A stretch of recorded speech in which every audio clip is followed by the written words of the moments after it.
Mike's family owned a beach house on the Jersey Shore, the kind of place you only see in glossy vacation magazines.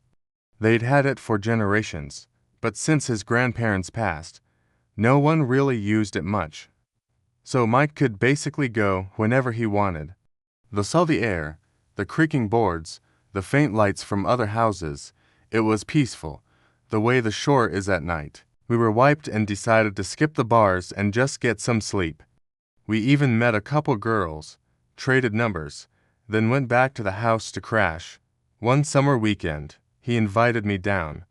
We figured we'd just relax, fish a bit, maybe hit the boardwalk. Nothing crazy. At first, I thought it was in my dream, but it kept going, slicing through the quiet like a knife. I scrambled upright, heart pounding, and realized it was coming from above me, the third floor.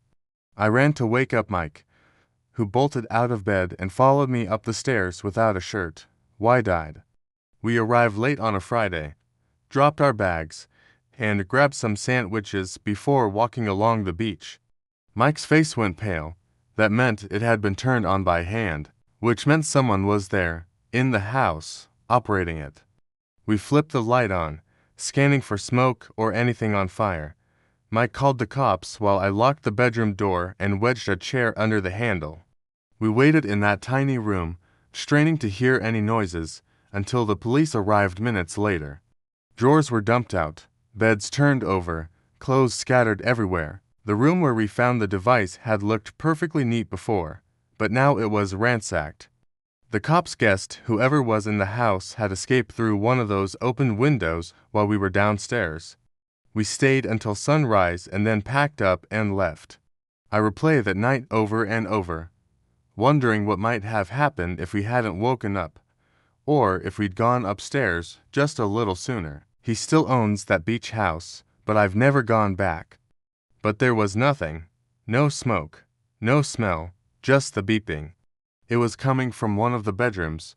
Mike and I stood in the yard, still barefoot and shaking, while officers searched the entire house.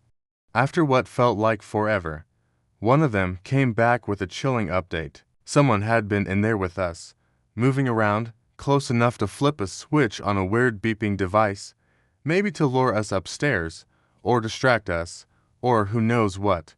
They told us to double-check the locks, secure the place, and call again if anything else happened, then they left. The next day, we jogged along the boardwalk, ate greasy pizza slices, and lazed around until the sun went down. That was the night everything went to hell. Around midnight, I woke to an ear-splitting alarm. It looked like a walkie-talkie, but without any buttons or screen. Just a blinking red light on top and a tiny switch on the side. Who would put something like that in a bedroom? It wasn't a normal smoke detector, and it wasn't even connected to anything. We sat there, breathing hard, trying to piece it together. I flipped the switch, and the beeping stopped.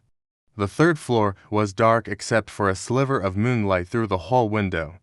We opened the door and found a strange black device tucked under a pillow. Mike looked at me, completely confused. Neither of us had ever seen this thing before. It made no sense.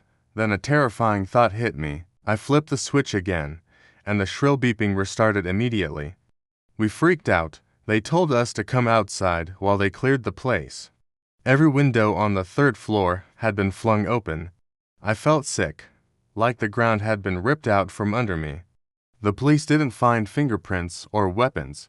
No evidence of who it was or why they'd been there. Mike and I sat in silence for the rest of the night, too rattled to sleep. What still haunts me is how calm the intruder had to be, quietly flipping switches, watching us panic, slipping away unseen. Maybe we'll never know.